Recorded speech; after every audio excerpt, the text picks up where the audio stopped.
So, eto na nga guys, another client tayo para sa ating solar installation.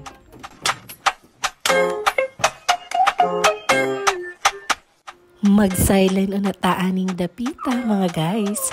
So, salamat po dahil sa atuang client na nagtiwala sa RJ's Wi-Fi team para mag-install og solar sa ilahang bahay. Thank you, Mags. So, ang atua po di ay solar no, ay nakadepende po sa client kung unsang mga klaseng appliances ang mga gamiton sa panimalay. Tatagaan po kamo sa amo ang team o computation sa tamang usage sa kuryente na inyong gamiton.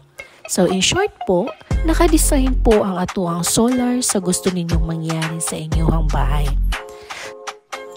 Kini po ato ang gina-installan karon no, kay kaya po niyang paganahon ang ref, washing, mga ilaw, TV, Starlink o uban pa. Basta nakapod sa tamang pag-monitor sa battery. So, ang atua pong gi-install kay client no, kay 3 kVA hybrid inverter, 200 Ah battery, 24 volts, 3,330 watts solar panel, by One Solar. One Solar, baka naman. So, sa mga gusto po magpa-install, so, syempre ang una darang pangutana og tagpila. Again, depende po sa inyong gusto na design. Mahal po ba? Yes po, may kabugatan dyan. Pero worth it po kayo.